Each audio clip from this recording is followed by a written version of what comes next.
been around in like 3 weeks. And she had tested negative at the hospital, but then 2 days later tested positive at home. She had brought it home with her. And since I was in the car with her and I had my mask on, but we were in an enclosed space, both my best friend and I came down with it and she passed away. And Oh God. Wow. it was like, it happened. Wow. But yeah. Yeah, I was not at a rave or any parties. I'm like, oh, where were you? I was like, home. That's a terrible story. Oh my gosh. Yeah. Well, Kayla, I'm just unmuting now, but I'm so sorry about that loss and that you've been going through that. Thanks. Can't take anything for granted, huh? All right. Can you all see the flag? We sure can. Yeah, It's we can looking see it. majestic and I waving in figured it the out. air. Clear skies in the AV today. Yeah, yeah. All right, folks, it's up. I'm going to call the meeting to order now at 5:30. I'd ask you all to mute yourself unless you're speaking, and we begin with the Pledge of Allegiance. And Trustee Manning, John Manning, would you lead us in the pledge, please? I sure will. I pledge allegiance to the flag of the United States of America and to the republic for which it stands, one nation under God, indivisible, liberty and justice for all. Great. Thank you so very, very much, Don. Thanks.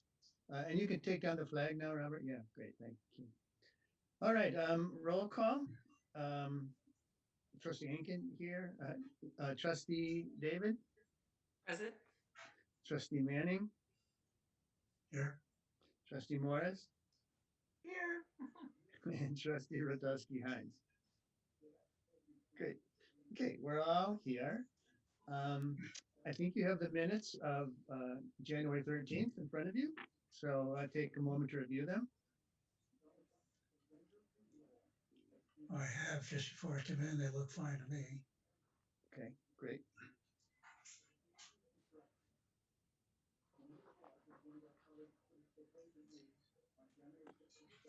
I'll motion to, unless that was a motion, but I'll motion to approve the minutes from the January meeting. Okay. Trustee David and Dolores and Trustee Morris seconds it. All in favor, say aye. Raise your hand. Aye. Aye. Okay, the minutes are approved. Very good. Any public comments on the agenda items? Aaron, no? Okay. All right, great. No. Okay. Any public comments from the floor or from cyberspace? No. Okay. Then continuing to move on. The director's report, please, Robert. All right, thank you very much. There's several things I'd like to report on briefly.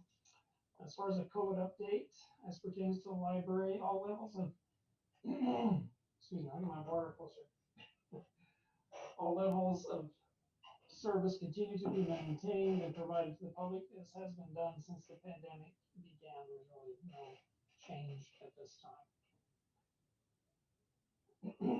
As you may remember, the library co-sponsors the Be the Change series virtual program with Glendale Public Library and the Southern California Library Cooperative.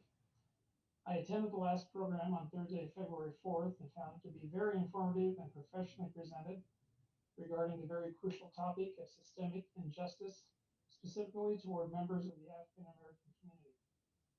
Again, the main presenter was Richard Rothstein, and he spoke regarding his book entitled The Color of Law. For your information, I received a report from the director of Glendale Public Library that 190 individual households connected to the program that evening. Next item. Plans continue in collaboration with Legacy Commons staff members toward Inkwell, Palmdale's Book and Art Festival, the virtual version, to be held on Saturday, May 1st from 10 a.m. to 2 p.m. Applications by local authors and artists are being received and considered as to possibly being featured during the festival. Logistics continue to be considered and established for this new format for our staff members. And we're excited about the prospects, even though there is a bit of a learning curve, not having ever hosted a virtual festival before.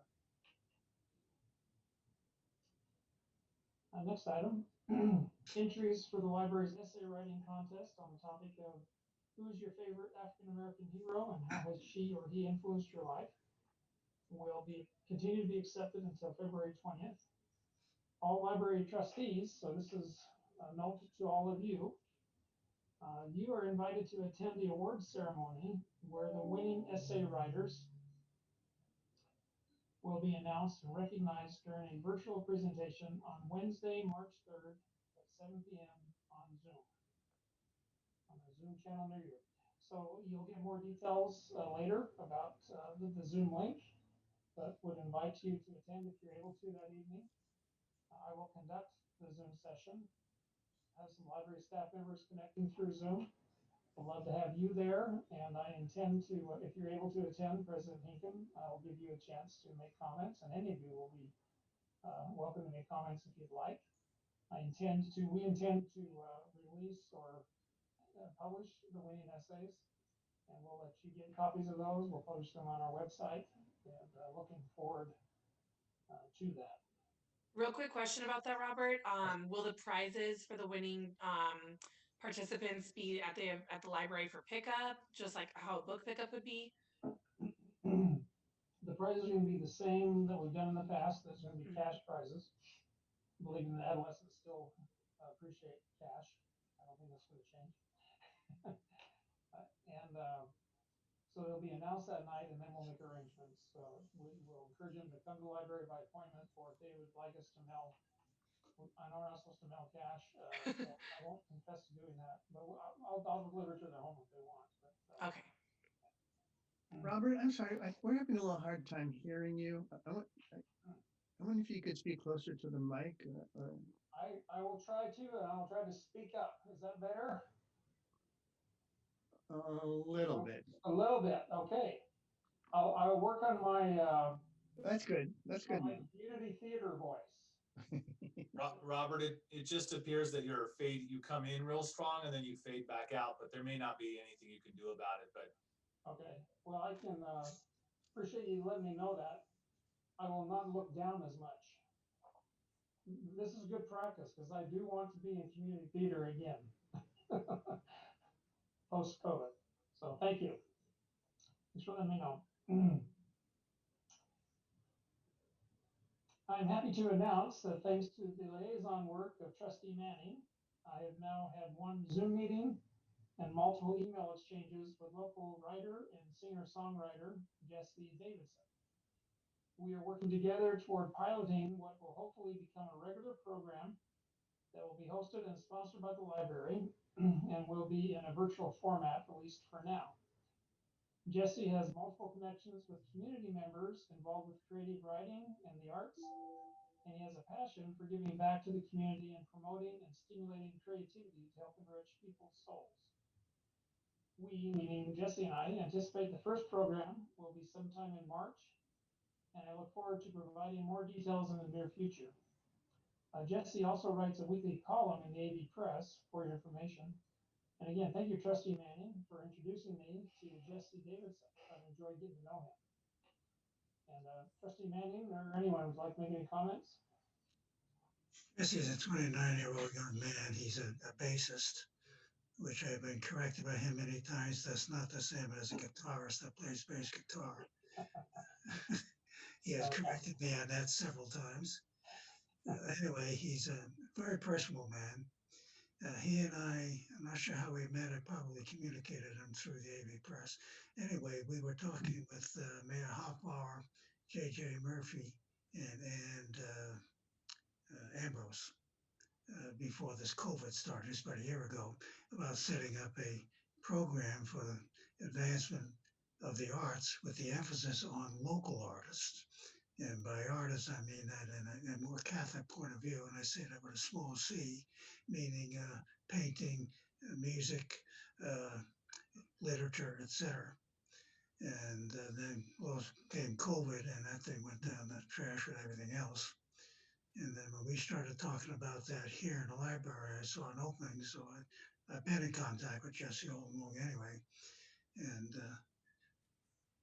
tweaked his thoughts about it. And he was enthusiastic, and then I set him in touch with you, and you've taken it from there. He's a real find. He can be very, very helpful for the advancement of the collective arts in the valley, with the emphasis on local people. God knows we get enough from people from Los Angeles, but I want it to be on local people, and that's what Jesse is going to do. Hopefully, he will do it with you. Yes, agreed. And I will share briefly that we believe that the first program will be Jesse facilitating a conversation with a singer-songwriter who has created his own. Well, let me tell you a little bit about it because it just really fascinates me. The person's name is Ian. I'm sorry, I'm forgetting his last name. But anyway, this person is a hospice nurse, and he came up with this idea on his own to, as part of his work, he purposely interviews hospice patients to learn more about their lives, and then he will write a song. I may get emotional and get goosebumps talking about it. He will write a song about their legacy, about that person's legacy, and then he gives it to them for free. His only request is that nobody, and he makes it available to others for free. He gets permission from them to release albums. He does release albums now for himself, and he lets others have access to this music with the stipulation that no one resells it for personal profit. What's his name again? I will email it to you. His first name is Ian. Ian McCarter? I know Ian McCarter. Yeah. Okay. Yeah, okay. Yeah, he went to nursing school with my sister. I was like, I know that name. Awesome. Okay. Yeah. I've gone to his website now, and now I subscribe for his updates, and that is the sort of program that Jesse, and many others that we've talked about already. So looking forward to getting that started. Jesse writes every Friday in the AV Press, in the showcase insert, he writes a column, and it's very well written, and you see the wide range of abilities of this young man, and he is an excellent writer. Every Friday in the AV Press, in the showcase section, front page of showcase section. Name is Jesse Davidson. Yes, thank you. And he sent me some examples of his writing, and I'm impressed with his writing skills as well. So yeah. All right, thank you. Next item I want to mention, Palmdale City Library has a special collection called the Local History Room Collection. It's just so you're familiar in library terminology, a special collection refers to any part of the overall collection that has unique significance and is treated differently in some way than the rest of the collection.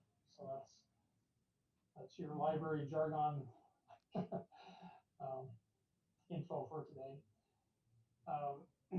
This collection, the Local History Collection, contains many important pieces of information of relevance to the local history of Palmdale and Antelope Valley.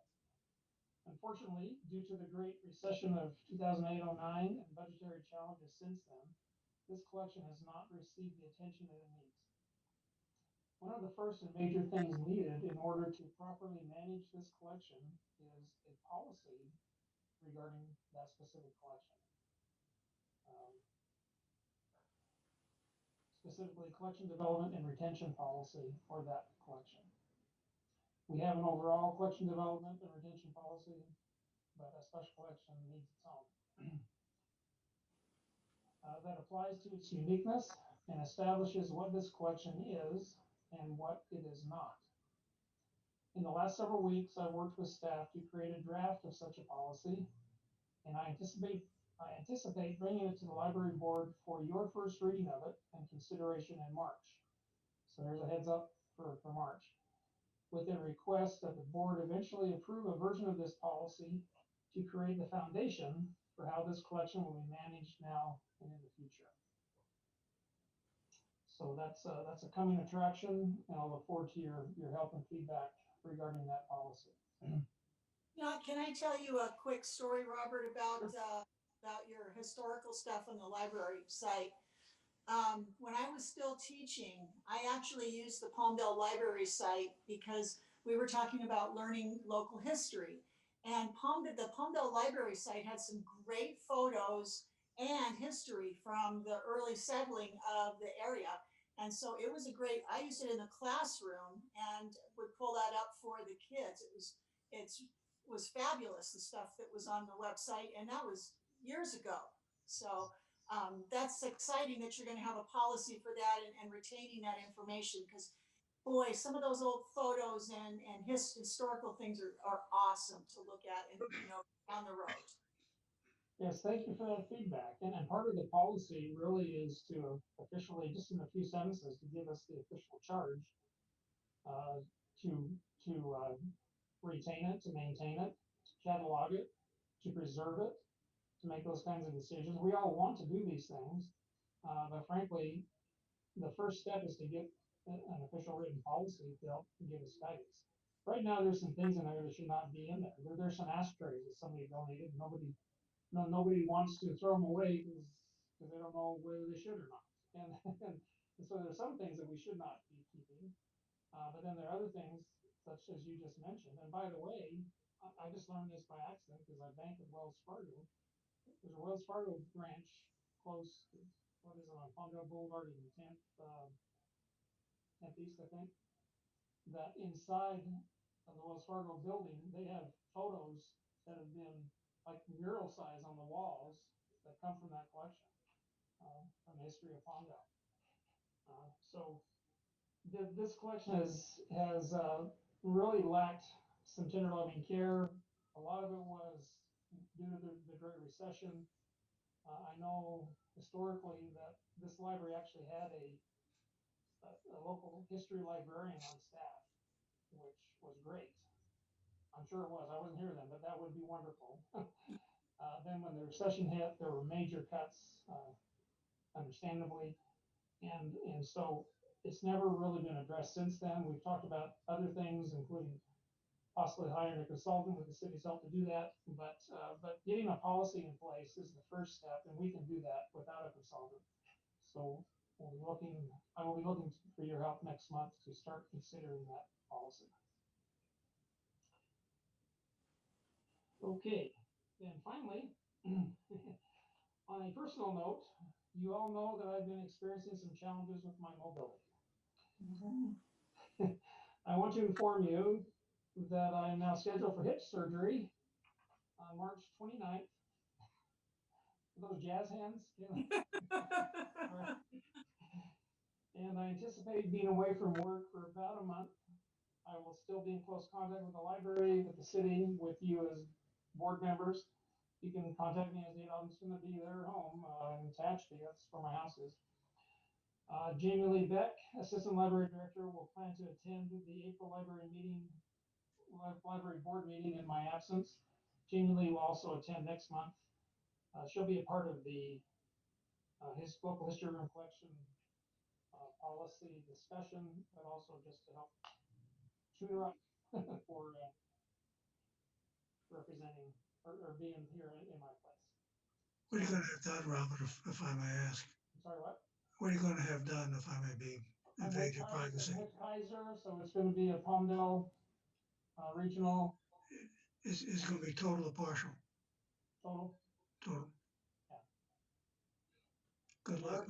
My wife just had that about 4 months ago. Okay. It's a road to hoe, but she's now after 4 months, it's like nothing ever happened. It's just wonderful. I'm looking forward to that. I really am. Yes. Well, I take it back. She had knee, not hip. Okay. But still, she's absolutely races me up the stairs now, whereas 6 months ago, she didn't go upstairs. All right. I won't ask who wins those races, but I will tell you that Eric has already challenged me to a race up the library staircase. So It's gonna go well, but I'm a little saddened only because I know how seriously you take Talk Like a Pirate Day at the library. And now with a smoothly functioning hip, Your street cred for being a pirate is diminished. You're gonna have to like fake a limp or something next year for Pirate Day. Yeah, that is an excellent point. But again, I still want to be involved in community theater. So there's another motivator for me to practice my acting skills. Once you leave the operating room, really the burden falls on you, Robert, as you will find out. You really got to work it. Yeah, As my wife did. She was brutal to herself, but it pays off.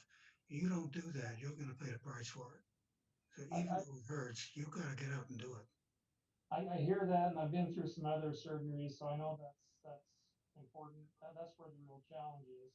But I also look forward to it because I like pushing myself. I work out now, even with this hip, and I do what I can. So if anything, I've overdone it in the past. So I've got to find the balance and not overdo it. So anyway, I'm determined.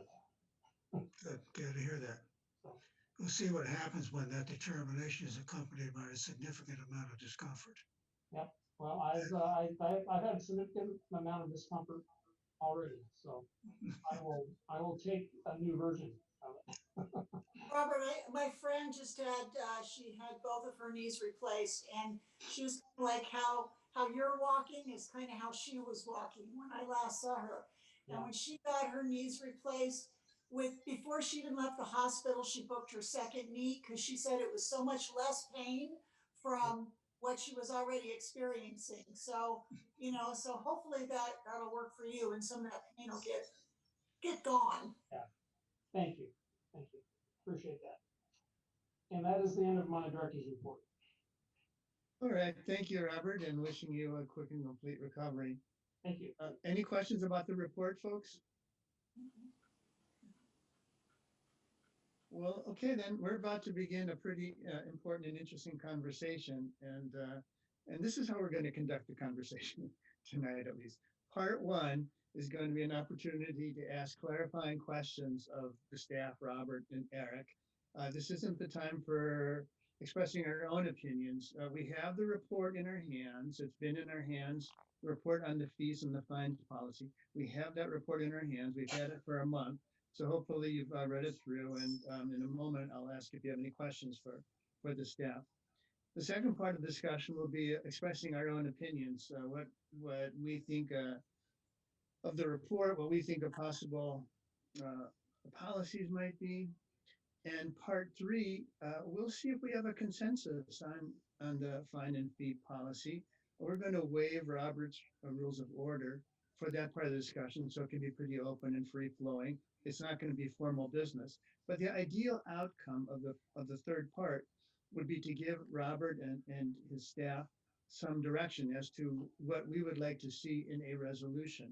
So remember, what will happen is that if we do come to some kind of consensus and we can give Robert some direction, he and his staff and the city staff will come up with a resolution. They'll wordsmith it in the way that is proper for city council. Bring it back to us next month for our approval and our massaging, and then it'll go to the city council. So part three of our conversation tonight won't be a time to really polish anything or get too terribly detailed. We just want to come up with some broad strokes that we can provide Robert with in order to work up a resolution and come back to us. But before we go into the details, and we're getting a pretty detailed conversation, I just want to remind you about the why. That's why are we doing this? If you remember at the very, very beginning of Robert's report, he outlines very clearly why so many libraries are abandoning or abolishing their fee policy. The reason for having late fees, of course, is to encourage people to bring back materials so they can get put back into circulation. But there is at least three problems with the fine system. One is that charging overdue fines undermines the mission of public libraries to provide free and equitable access to information so that all citizens can educate themselves. The second argument is that fines actually are a barrier to access, especially for low-income families, and can create an adversarial relationship between the staff and the patrons. And thirdly, patrons who are ashamed of their overdue fines or financially unable to pay them may stop using the library entirely. And this is the reason why the American Library Association has called the fine policy a form of social inequity. So abolishing the fine model will increase our library's accessibility for all the patrons, especially our most vulnerable among them. So this is the time now we're moving into part one for asking clarifying questions, and I can take privilege here and ask Robert. Yes, Robert. I didn't mean to interrupt. Were you? I wanted to jump in if I may, and not that I'm going to hold this against you, but for terminology's sake, I would like to suggest that we try to keep in mind that they're kind of like, there are two issues at least. And in my terminology, overdue fines is one thing, and then fees is another. And so I'd just like to clarify that. The overdue fines discussion is the idea of possibly removing the policy of charging fines when things are returned late. That's overdue fines. Yeah, thank you, Robert. That was going to be my first question to you, is that can you clarify that distinction between fines and fees? Okay, great. Thank you. Yes.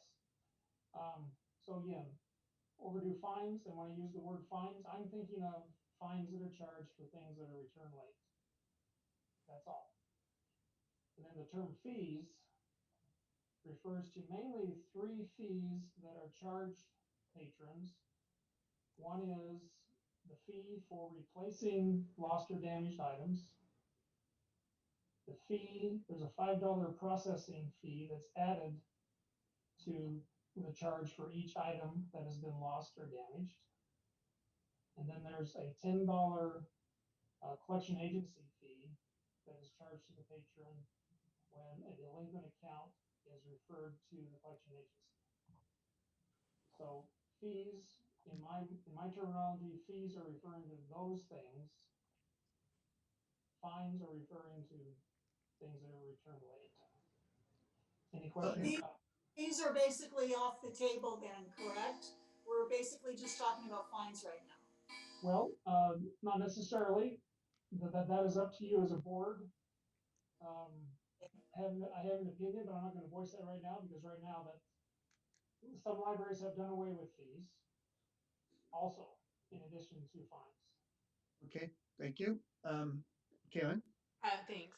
So, the fee that it has to do with the $10 fee for delinquent accounts, let's say that a patron has a delinquent account because of overdue fines, right? Like they have $15 that they owe the library.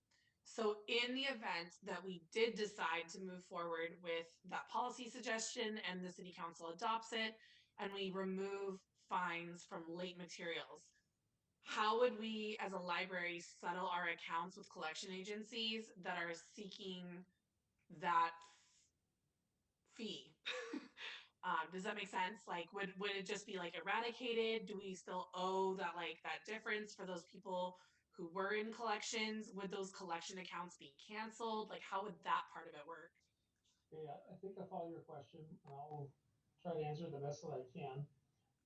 Number one is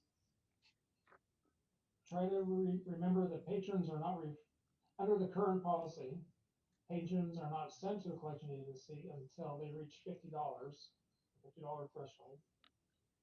Number two, very seldom do patrons currently get sent to the collection agency only because of overdue fines.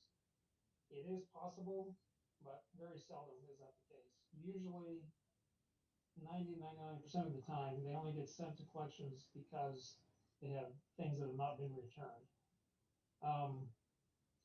Now, I think your additional question is, so if we change the policy, what will happen to the accounts that have already been sent? As far as the collection agency is concerned, we pay them up front. And so they've already been paid their $10 fee. So we're just when we charge that to the patron account, we're just looking for reimbursement from the patron for the fee that we've already paid the collection agency. So we would lose that technically. And if we, I mean, there are lots of moving parts to this discussion, because one of the questions that will be a separate question is, does the board recommend to the city council that we forgive everything that's older than 5 years, for example? Because right now we keep everything on the books back to 1994. Nothing goes away ever. Yeah, thank you for that. Yeah, so if I could respond to that for a second. You know, the library is not a for-profit business. If we were, we would write off the bad debt, and we wouldn't be carrying it all the way back to 1924. We'd be carrying it for a year, maybe two. So, but and apropos of that, on page 3 of the report,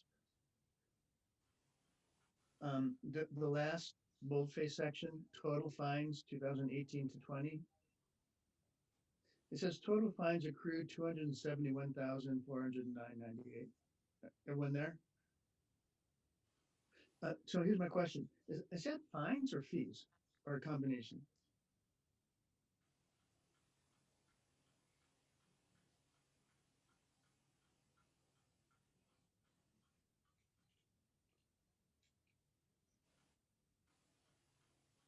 My understanding is that that's fines only. That's fines only. Yes. Okay. And then a second kind of related question.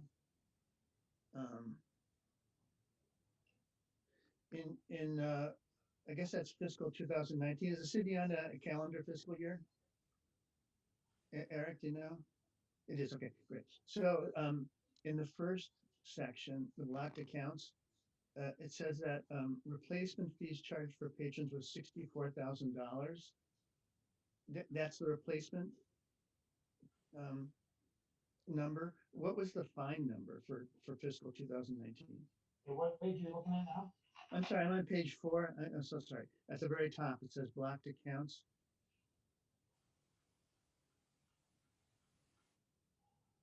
Can I jump in while you're looking at that, Robert? Yeah. President Hankin, the question you asked me, I want to make sure I answered your question correctly. Our fiscal year, our city's fiscal year is July 1 through June 30th. Oh, okay. All right, So thank you. I think I said, yes, you asked about a calendar. It's not the calendar year. Thank you. It's July 1st through June 30th. Thank you. Okay. If I understood your question correctly, President Hinkin, at the top of page 4, when it's talking about, okay, could you ask your question again, please? Well, the third sentence in that first section says replacement fees charged to patrons from January 1st, 2019 to December 31st totaled $64,292.28. So those are fees, right? Do we know the fines number for 2019? Just for 2019? Uh-huh. I do not have just 2019. Uh-huh. We lump those 3 years together. Okay, thank you. Uh-huh. Thank you. Other clarifying kinds of questions? Debbie, Trustee Yang. Yeah, I just had a question on how this loss is budgeted in the city budgets. Because when we're considering doing some things retroactively, things like that, how is this money managed? Because there's significant amount of money here when you carry these funds. When I'm looking at the fines from 94 to 2017, it's $1.6 million. So how do you budget that in your budget each year? I have an answer for that, but Eric, do you want to take that, or want me to start? I don't necessarily have an answer. So Robert, I mean, I was going to give my best attempt at it, but go ahead, Robert. If you think you have an answer, go for it. So there are a couple of answers I would give. One is, when we're talking about overdue fines, actually, maybe this answers your question, President Lincoln, now that I'm thinking about it. No, this is just what we collected. In 2019, a little over $24,000 was collected in overdue fines. More than that was charged, but little over 24,000 was collected in overdue fines in 2019. When you talk about the budget impact, I feel like it's good to understand that. Now, granted, I'm not in all of the budgetary meetings that the city conducts. However, I have good reason to believe that our library budget is determined, that they do project revenue for next year, for sure, that's part of the budget. However, when the library receives its budget, which a large portion of that goes to library systems and services, of course, to manage the budget, but there are other things. All of that is based on revenue that's already been collected. And so there's no direct impact each year per se. As far as the 1.6 million, that I think that's the amount that could be waived potentially. In my opinion, that's water under the bridge. The city has not had that money. They didn't even know that it was on the books, frankly, until this report was generated. That answers my question right there. Okay. Thank you. So yeah, I would just concur with what Robert said. These fees and fines, I mean, if you want to look at it as debt, if you will, it's not in the library's budget. It's not accounted for in the budget. It's basically in the library's system. Yes, we project revenues, we project expenditures every year, but this amount, this 1.6 million, was news to the city per se, as when Robert and his team came up with the amount. So it's not accounted for in the budget. Okay, great. There is a built-in there is, however, a built-in budget for anticipated losses due to items that are not returned. And so the expenditure side of it is anticipating of what supplies we're going to need and what books we'll need. Certainly that's accounted for, but that $1.6 million cost is not. And so that's my best trying to explain that. Okay, no, that explains it, because if it was budgeted in there, we'd have a lot of concerns that we don't have if it's not budgeted in there. So that totally answers my question. Robert, we talk about fees for lost items. Do you have any idea of what lost item means? How are they lost? Are they legitimately lost, or people just don't care? I know you don't, impossible to have figures on this one, but just your feelings about it. That's a good, interesting question. I do not have hard data. I do have a lot of experience, and the reasons really vary. We do get a significant number of patrons who claim that they have returned items, and when they do that, we double check our shelves. Sometimes we find that, okay, yeah, they have been returned, and then we remove those items from their account, and we apologize profusely. There are other times when people are just adamant that they returned them, and we're adamant we didn't get them. And so it's like a stalemate, so to speak. Occasionally some people just seem to, pardon the vernacular, but blow it off, and they don't care. That does happen. There definitely are times when things are damaged, and accidents happen. The most patrons in those situations are very apologetic. They feel horrible because they value the library, and they feel horrible that they dropped the book in the tub while they were reading it, things like that. And we will work with patrons. We will not just our current policy, we will not just forgive everything, even though they have a sincere accident story. But we have the authority to reduce the amount. Sometimes we'll cut the amount in half. things like that, depending on the circumstances. So we do have some leeway that way. Does that help? I'm inclined, in my personal opinion, speaking only for myself, I'm inclined to just let go of fees. I think those are counterproductive. But the fines are a different story. I don't want to reward or the recalcitrant, the horse's rear ends among us. On the other hand, I don't want to punish those uh, uh, who, for various, usually economic circumstances, things are legitimately lost, especially kids. Kids have a way of dropping things into the pool or into the gutter and forgetting them and so forth. I don't want to punish this. But on the other hand, I don't want to let go of those who are just adamant recalcitrants. I'm not sure what the balance is, but that's why I asked that question.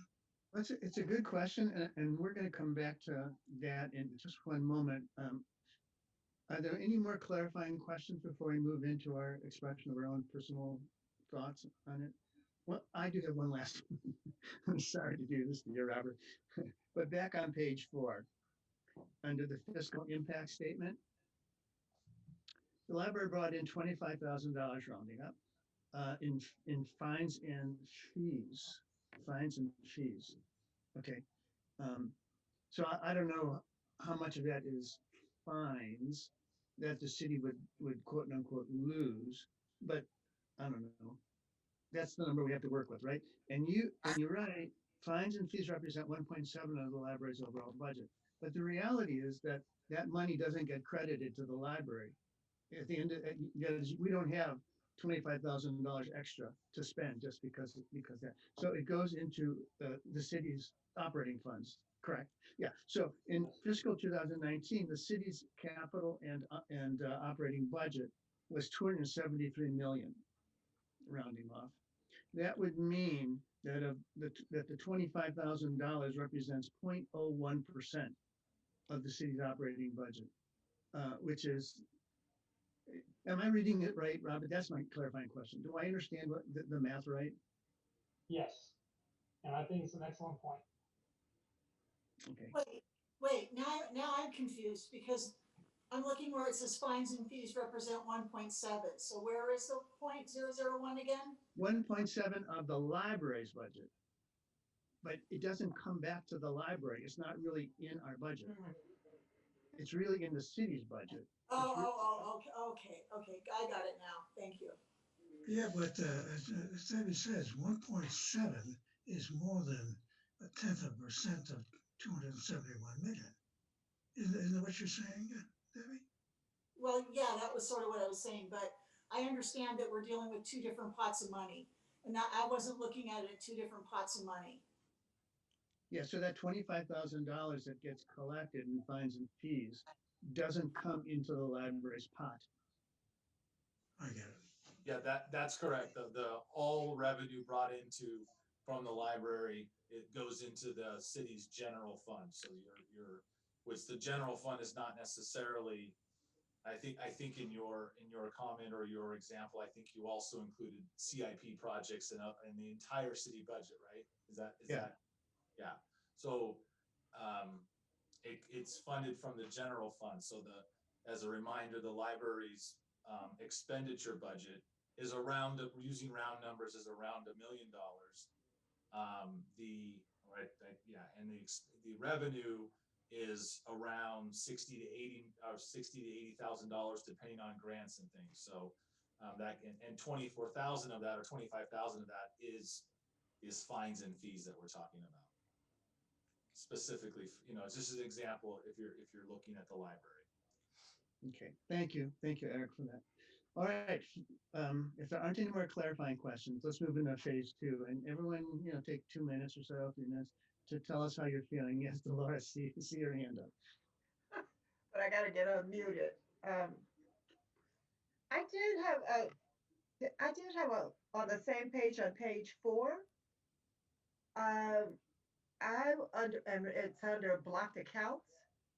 I was wondering if we had any kind of breakdown. It says that currently we have 17 accounts that are blocked due to fines and fees, which that means that those are people who do not have access to the library? Do we have, is that adults? What percentage is adults?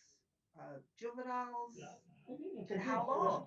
Yeah, it's a good question, and it can be misleading. It's not intentionally misleading, but let me explain that a little bit more.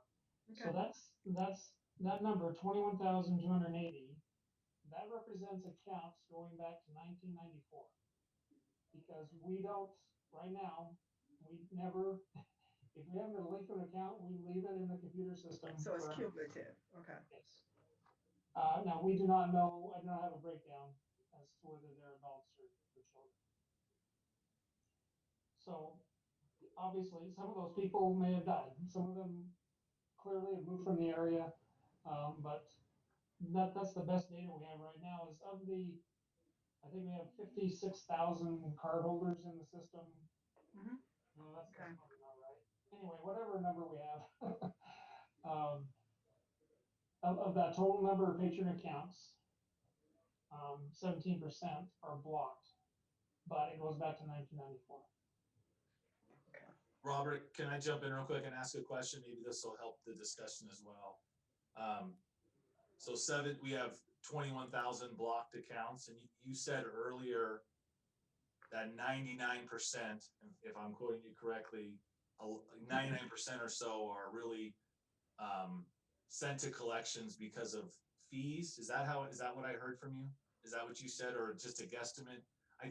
What I'm hearing is there's a desire to really know what's the fines and what the fees kind of number is, but I don't know if that number exists. Well, I appreciate that follow-up question, because this will help to clarify. Okay. Yes, I said that 99% of the people that get sent to collections, it's not because of overdue fines. Right. However, we're talking about two different thresholds. Because you get sent to collections when you get $50. Right. Your card is blocked at $10. Ah, okay. Sorry. Yes, that's important. Thank you, Robert. Yeah. Okay. Okay. All right. All right, thank you for the question, Eric. Mhm. Okay, expressions of personal opinion about this whole conversation. What do we think? Who wants to go first? John just shared something. John, you want to elaborate a little more? I think I heard you say that you're in favor of abolishing the fine policy, but keeping in place the fee policy, the replacement costs and things like that. Yes? Yes, for the first part, I'm in favor of abolishing the fines. I think it's counterproductive. Even when it's productive, it's a small amount. But the fines, I'm wrestling with my own mind, trying to find a balance between not punishing the innocent, even though the product may be damaged or missing, and not rewarding the recalcitrant. I don't know how the answer is that thing. There are the recalcitrant that just will take something and consider it theirs and the devil with it. Those people do exist, unfortunately. And then I don't want to reward these people that just say there aren't any consequences. Okay. Yeah, thank you. Who else? I, in thinking about what it is that you just said, John, I've kind of been toying with this idea, and I don't even know if it's viable. And maybe you guys can give me some feedback. What I was thinking is because I want to be sure that the public does have access to materials, and that we actually have materials, a fully staffed collection, and varied and diverse. But I am also from that school of, like, people do not appreciate things that they get for free. They don't. You just, me personally, I did things that you don't have to work for or do something for, you take it for granted. So I'm thinking of maybe uh, not abolishing fines or fees, but how we collect it or how people uh, pay for it. I would suggest that when we have fines and fees, instead of collecting money, we have people, like, you've got to work your time off. You got to volunteer. you're learning how to use the library. You're providing some help to our library staff. We don't have to pay for it. People will benefit from that. And I think and I don't know how we would, what their task would be. It's kind of like, you got to work off your fee by either volunteering, working in the library. You'll learn something about the library. I don't know. What do you think? I think in theory, that's fine. I think practicality, you're not gonna get these people to do it. Well, actually, how do we know that if we don't offer it to them? Just like we have. Do you know from over times I've how the police department have buyback weapons to try to decrease the. We haven't done it in a long time, but to try to decrease like weapons in the society, they've done like buyback weapons. Turn in weapons, and basically what I think maybe if we put out a call, we really want to get all of our materials back. And we also want people whose accounts have been blocked, we want them to be able to have access to the library. So we have a bring back books program, as well as you want to get rid of your fines and fees. Would you consider spending some time volunteering? If we come up with, okay, you come in 20 hours of time at the library volunteering, doing whatever the library needs to have done. Say that can represent a monetary, an hour of time or 4 hours is a monetary, represents a monetary amount. Okay, thank you, Dolores. Thank you. Kaylin, Debbie, your thoughts on things? Um, I am in favor of doing away with the older fines for sure. Anything that's, the old stuff, just write it off the books and don't mess with it. Um, Definitely, I'm not in favor of getting rid of fees at all in any way. I think when you damage a book, I think having some flexibility in the policy might be great, where you as library director have a little bit more flexibility where you can consider other options. Because sometimes, well, as you just mentioned about working something off, for some people that might be a great option for them. It just would be nice if there was some more than one option other than actual cash money that they could do something with that. But when it comes to fines for children, I just think kids are ditzy. That's just what kids do. And they're going to forget. And we rely on their parents to remind them. Well, parents have a lot of stuff going on, especially now. And that just gets forgotten. So my feeling is with the late fees that we're talking about with children, I think I'd put a whole lot of latitude into the children's fees for sure. Are you confusing fees and fines? I'm not sure. I think I just did. I think I just reversed them. Yeah, So the late the late fines, yeah, for fees. kids. Fees are or my confusing fines. No, Fees no. are for late books. Right, Fines are for damaged material. right. You got it. Right. Okay, so for No, damage, I think we have some confusion. I'm hearing two different things. Fines are overdue, late fees. Fine. okay, I think I'm confusing them. The overdue stuff for Fees are children, replacement. yeah, with the children with the late, which insert the proper word. the children, the children Late fines, late with fines.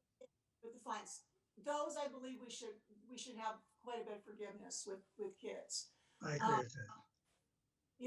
Adults, I'm kind of in the middle there where I think there needs to be some kind of responsibility. And I do kind of agree that when things are free, sometimes people do take them for granted. Um, so I think with adults, I don't know, I think I need to hear more discussion to know how I really feel about that. Okay, thank you. Kaylin? I just want to start by saying I appreciate all the democratic discussion because I think we're all kind of, I mean, we are different generations of people, we're different backgrounds of people, and sometimes it can feel uncomfortable to like voice, your opinion if it's different than what someone else is voicing. But I do appreciate you guys all sharing. I personally would love to do away with all the late fines. There are a myriad of reasons why people can't get to the library on time. Having been a foster parent, there are many times where I couldn't get to the library because my kids were having very tough days. And the library was a huge place for us. It was a huge place for us to go to programs. It was a safe place for my kids to meet other kids in a safe environment and make friends, like in the anime aisle or the little kid story time, and for me to meet other parents. And there were times where we were in the mental hospital and couldn't get to return our books. And that's me as a teacher, as an English language arts teacher who feels incredibly possessive over things like books and losing books and damaging books. Like I cringe if I see a torn cover. Um, and that's just life. And I think about the community that we serve and the community that we work in. I think about the students that I work with and all the many reasons why they might not go to the library and might not be able to access the library. And especially during a pandemic where, a lot of them are having to access the library online because their parents can't take them or won't take them. That just increasing access for kids. And especially with things that are online, the return rates are higher for things like audiobooks because it just your loan ends. It automatically goes back. Um, and I agree. I do agree with you guys that there needs to be a level of accountability. If you break something, you buy it or you replace it. And I hear what you said, Dolores, about like having other options. And I like that. I like, again, the idea of having flexibility. If someone can't afford to replace something, maybe serving some time. And I don't, and like Mr. Manning said, I think there are limitations to that. Not everyone can have that time in their schedule to do that. So maybe we have to be flexible about the ways you can serve the library. But like you mentioned, the gun buyback program, I actually studied that in my master's program. And I'm sorry to burst your bubble, they found that it was largely ineffective at curbing gun violence and crime. What they ended up finding was like there's just a myriad of other problems that lead to gun violence. And so I think that when we look at things like late fees and, why people are not returning things on time, I agree. I feel the same way about like giving things for free. When I bought my car, it was very different than when my parents provided a car for me. I was way more neurotic about keeping it clean. But then the other side of me also believes in grace. And sometimes we get what we don't deserve because that's how grace works. And we run with that. And I remember being in grad school and working full time, supporting both my sisters, living with me at home, and not remembering to pay my internet bill because there was so much going on in my life. There was so much going on. I forgot to pay my internet bill one month, and I had to go to the library to access Wi-Fi to turn in a paper. And I'm a responsible human being. Like I'm a teacher again, but sometimes life just happens, and sometimes the library has been a saving grace for me. And and I know the shame it feels when you have $1.75 on your card. You just like, I can't go in there and face the judgy librarian who's gonna judge me for having $1.75 on my card. And sometimes it's too much. It's too much. But that's my opinion. I will respect whatever the board decides in consensus. I definitely agree with keeping fees, especially for lost and damaged items. But I am fully supporting, as you said, Mr. Hankin, we're not a for-profit organization, and I agree with. Okay, thank you. Thank you, Kaylin. Debbie, I didn't understand exactly. I wasn't following quite what you were saying. Were you saying with respect to children's books that the fees should be forgiven or the fine should be forgiven or both? Yeah, that was my fault. I am totally sorry about that. It was just, yeah, the verbiage between the fines and the fees. It was just the late charges. Let me just put just the late charges should be forgiven, I think, for, and after listening to Chaylin too, I can understand, I think already I've modified my opinion with adults to where maybe we've got a grace amount that we can deal with that's forgiven or something where we can put in something like that for adults, or gives them some grace, but also deals with those serial offender type types. I think there needs to be something in there where we can block stuff for those serial offenders who continually are a problem, but I don't think that's going to be the majority of, especially with the kids. Like I said, kids are just ditzy. That's the way they're supposed to be. That's the way they're built. So they're gonna forget they have a library. I mean, my own kids. I remember digging up library books when we moved, and it's like I paid for that, and just getting real upset about it because it was stuck away under some, something somewhere. So I get that, and you just kind of gotta let that go sometimes, and just let it go. Even if you don't want to, you just let it go. So Shaylin, thank you. That kind of, I think I moderated what I think based on just what you said. You struck a nerve there, Debbie. I've been, for the past 2 months now, my wife and I have been cleaning out boxes in the garage, and I found an old textbook, a textbook that I took from the library from medical school so many years ago, for God's sakes. I was embarrassed to get out to see that thing in there. Look at us, we're all guilty. Jesus. Tongue in cheek, I'm taking notes, Caitlin, that $1.75 and. Oh, All right. the shame. It's the red letter, scarlet letter. I had a question for Debbie, just kind of following up on what you just said.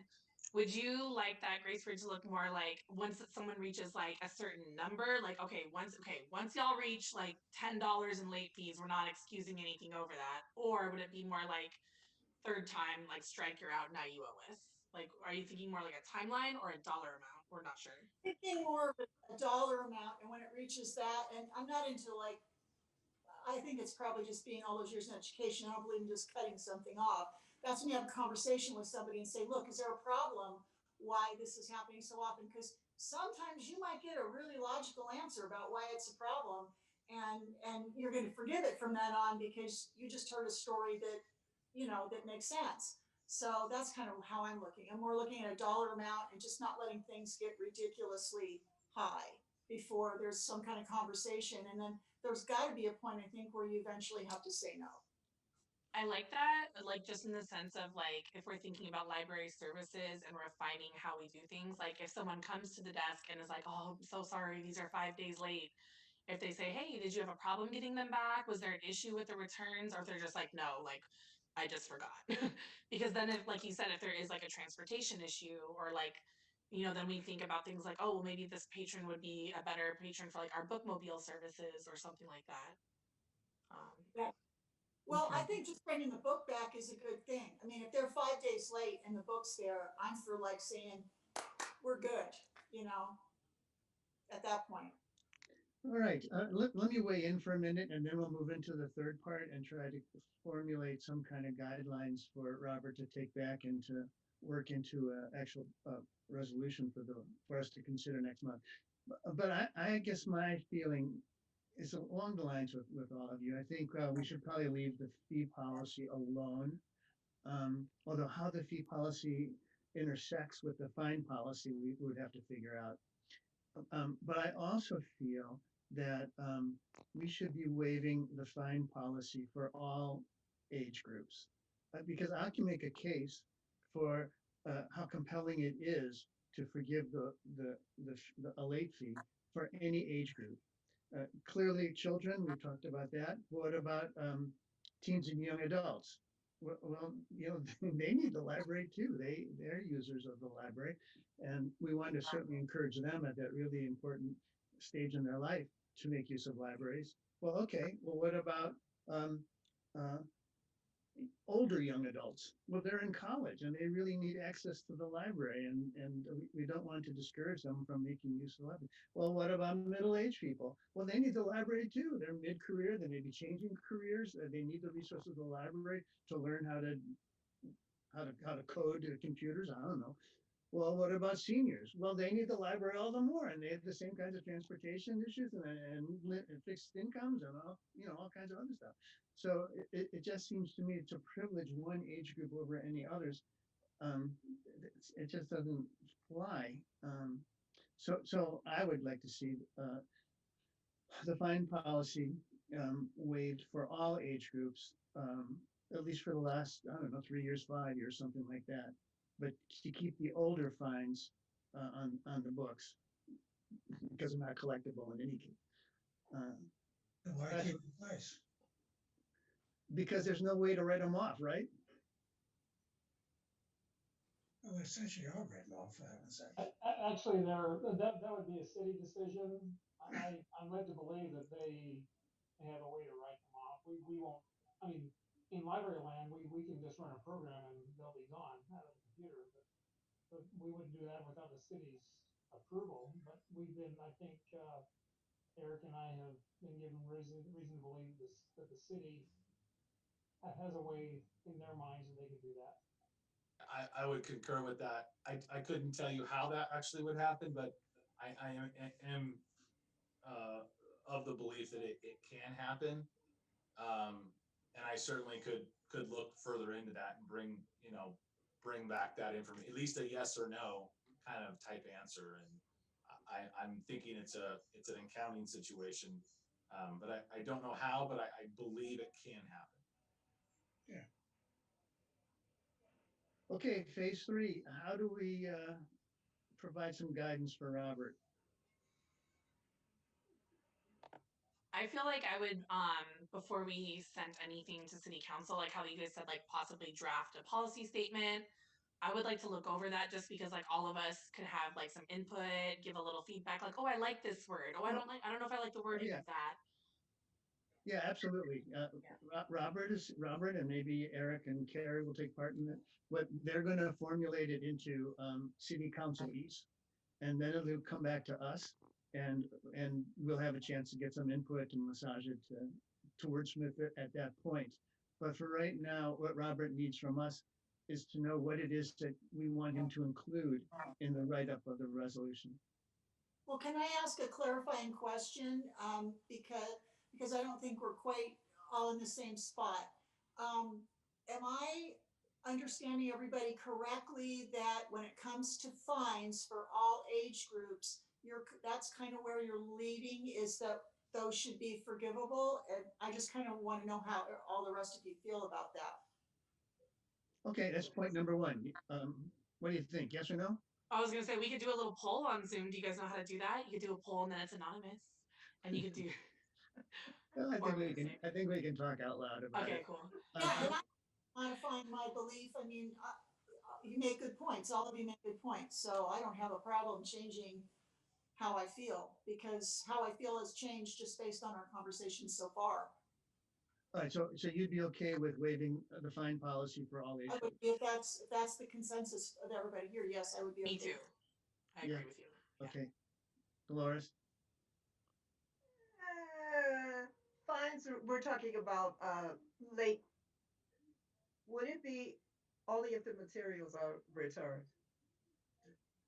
As That's a, like, yes, that example that you gave where someone came in and they brought their material back and they were 5 days late. Yeah.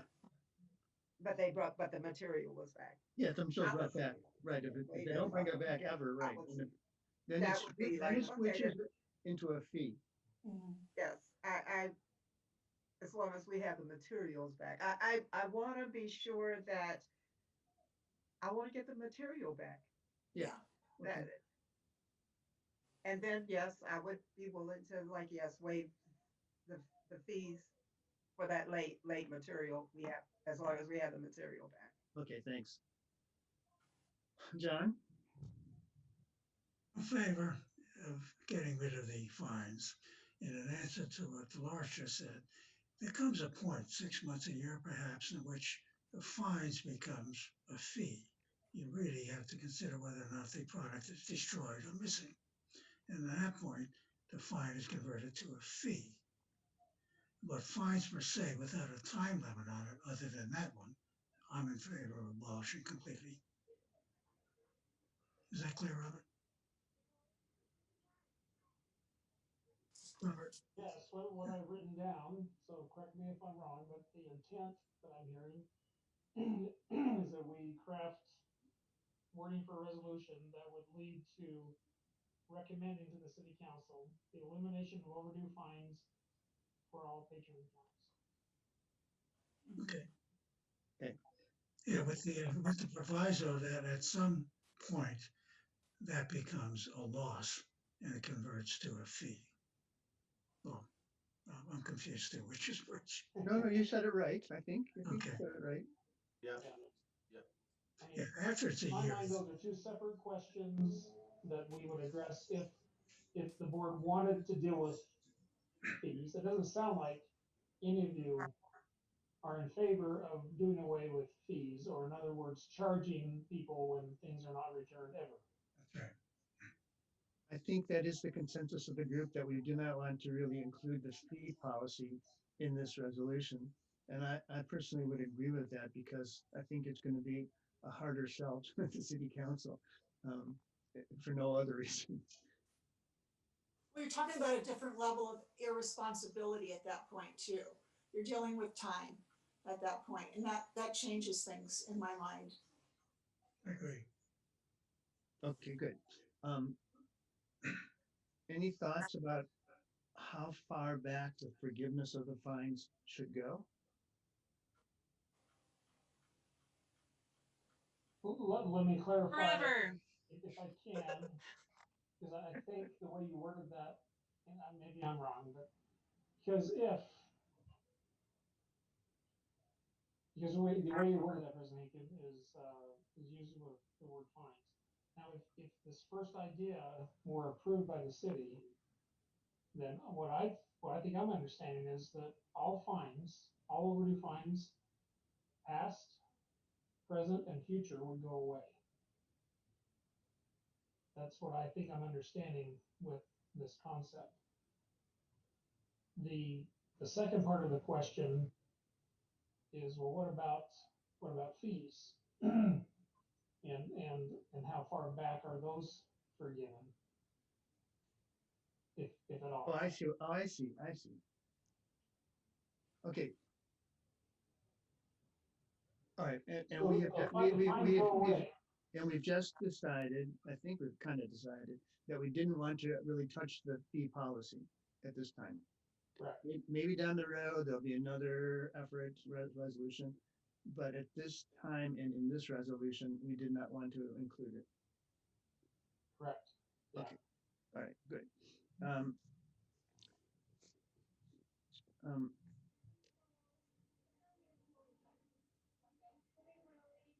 Any thoughts on a start date or a rollout for this policy that Robert can include in the resolution he writes up? I think it'd be a great kickoff to our summer reading program.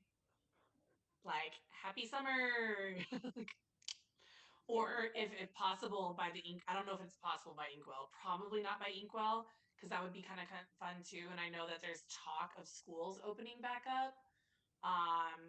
Possibly before next school year. I know some of the high schools are going back next week. And I know our district is negotiating that. That might be a cool segue also, to kind of be like, hey, schools are open and the library welcomes you back. You're forgiven. But summer reading program would be cool too. What do you think, Eric? Is it possible that city council could approve it?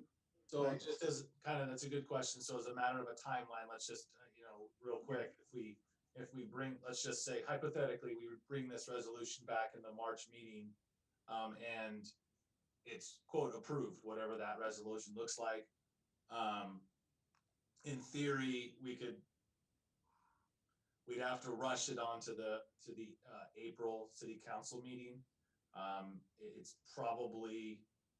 It might be past the deadline for all of the things that are due for the April meeting. I would probably, I could say we could get it on the May agenda.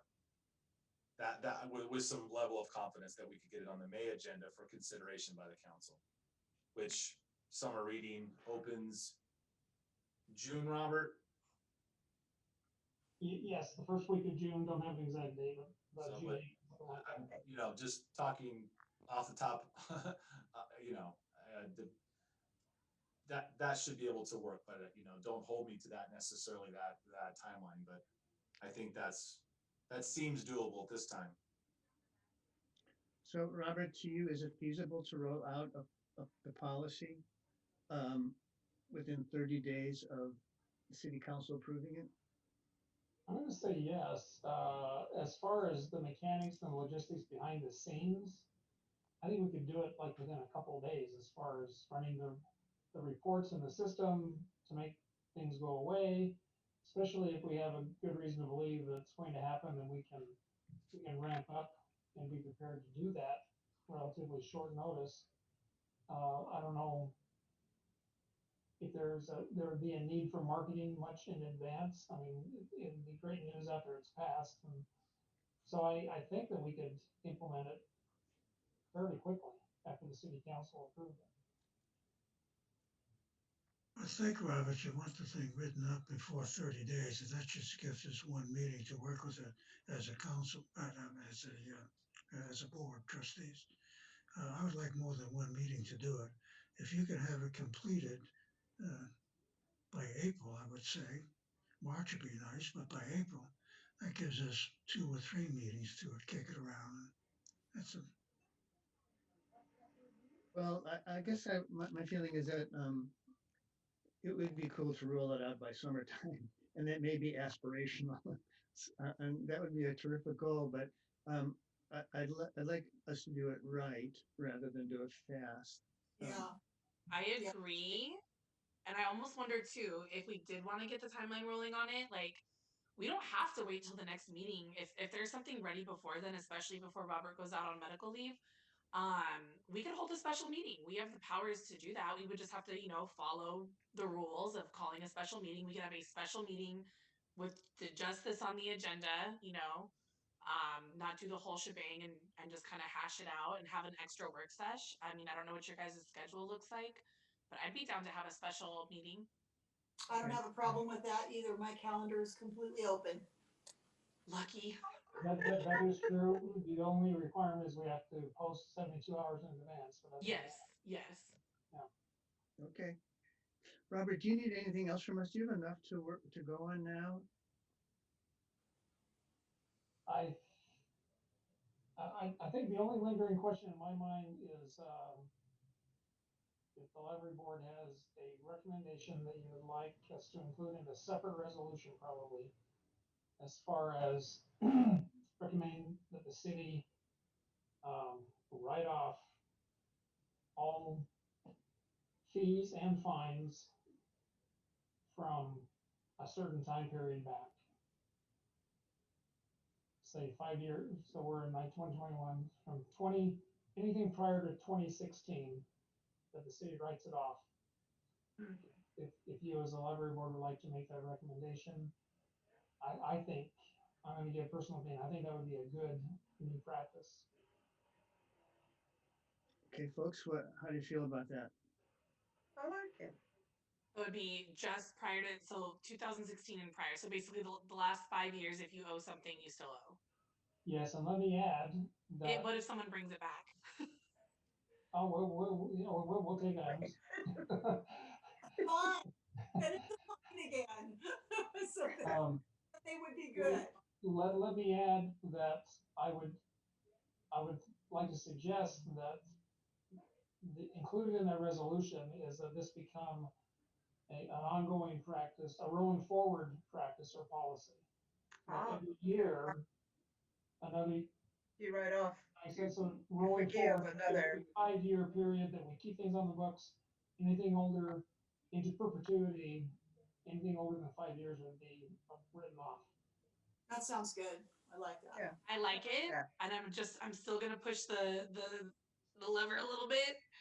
Then why not just write it all off? Why not write it all off? I mean, honestly, like, why not write it all off then? Especially like with the conversation that Mr. Hankin brought up with like looking at the overall microcosm of the city budget that it makes up, like, and it's not technically. Why not write off all of it? Just, and I'm not opposed to, again, going with the consensus of the board. If we want to say 5 years, I'll roll with 5 years. Just thought though. I think that the political considerations here about what the city council will approve and not approve, it has to be thought about. And I think writing off everything is going to be a harder sell than writing off stuff that is proven to be uncollectible. Yeah. Have other libraries that have gotten rid of their late fines done a 5-year period, or what have other libraries done? I admit that I have not studied that specific question very closely. From what I have read, it really varies. Yeah. Yeah, it really varies. Only because like then we could say, well, LA County Library did this, so and so library did this, so and so library did this. We don't want to be on a whole other level than what other libraries are doing. If the whole goal is like, hey, ALA is saying, this is the direction we're taking, well, then we would kind of want to fall in line with what everyone else is moving towards, not be like, well, we've got one foot over there, but the other foot is still in camp old school. Like, if we're gonna do it, let's do it. But yeah, I could try to find out more. as could I. Maybe we can bring that back too. Yeah, it'd be an interesting question, Robert. Although I do wonder how many libraries keep debts on their books going back to the Middle Ages. Well, I think you might be surprised. I think you might be surprised. Prior to this movement, which has really been in the last 2 or 3 years, where a significant number of libraries have either done this or they're talking about eliminating overdue fines. We are not alone. That most libraries, if not all of them, have kept things on the books forever. And this discussion is what's brought it to light. I do know that in my little informal survey that I conducted, that I refer to in the report, that this very question has been a shocker to other library boards and city councils. Okay, thank you. One other thing that I think this can be good to keep in mind, that, I mean, we all know the city council will have the ultimate decision. I have no idea. I have reason to believe that they're going to be supportive. I have not polled them, but I'm feeling optimistic that they will approve some version of eliminating fines. I just want to say that when it comes time for that to be on the city council agenda, I would encourage at least President Hinken for you to attend that city council meeting, and each one of you to attend. I will be there. Okay. Would that be an agenda item for discussion where we could go comment on it and make a statement? Yes. Because I would, okay, you know That's me. exactly I what want to I'm make a getting at. statement. I want to have a. That's what I'm getting at. And what I wanted to say, Kaylin, is that could be that could be a place for you to make your case about why don't we just get rid of all of it. I don't know. That's up to you. I'm for it. I'm for it. I'm not saying you do that, but that could be a place. Yeah. When the time is right, I'll be happy to step into some discussion. So Robert, can I ask a question as well? Just do you not need? I mean, part of some time that we might need is to. I mean, I hear a lot of options kind of being thrown out there. 5 years. Do we not need also just a little more time to figure out maybe what is possible? What are some options and solutions, especially going backwards? Because if you say wipe everything out, from 5 years and back, you're saying that's possible. You can just do that in your system, and and then could we not also go back and so to Trustee David's point, could we just also eliminate all overdue fines from the last 5 years as well and leave the fees on the books? I mean, are those kind of splitting hair type options available? Is what Yes. I'm asking. Those options are available. Okay. Yep, we can be very specific about what goes away within the system and what's retained. Okay. And I can say this with confidence, again, just because this is a relatively new thing in library land. There is not really a precedent. Each jurisdiction is grappling with these questions themselves. And so, I mean, it would be interesting to hear what other libraries are doing, but I can tell you from what I have gathered is each jurisdiction is trying to figure this out themselves. It's really new. It's been really since 2019 or so that it's really taken off. All right, thank you so much, Robert. Thanks, Eric. Really good points. And this was a great conversation, so I commend everybody on the board. Thank you so very, very much for that. Thank We you still for structuring the discussion that way. I really appreciated that aspect of it. good. Well, thank you. You're most welcome. All right, we have just a couple more quick things on our agenda. Any staff comments, Eric? No, the only, I would guess I would ask the board the question, it was proposed to hold a special meeting. I don't know if that's that's the direction that we want to go. I think that's kind of a pending item out there that I think should be addressed before we adjourn the meeting, but that's all I have. I think that if Robert comes up, and Robert and you, and I don't know who Robert will work with, I assume it's you and Carrie. But if you guys come up with a resolution that is in kind of final form before the next meeting, we would consider holding another meeting devoted just to the resolution.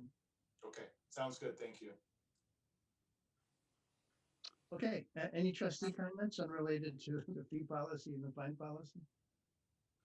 Trustee comments?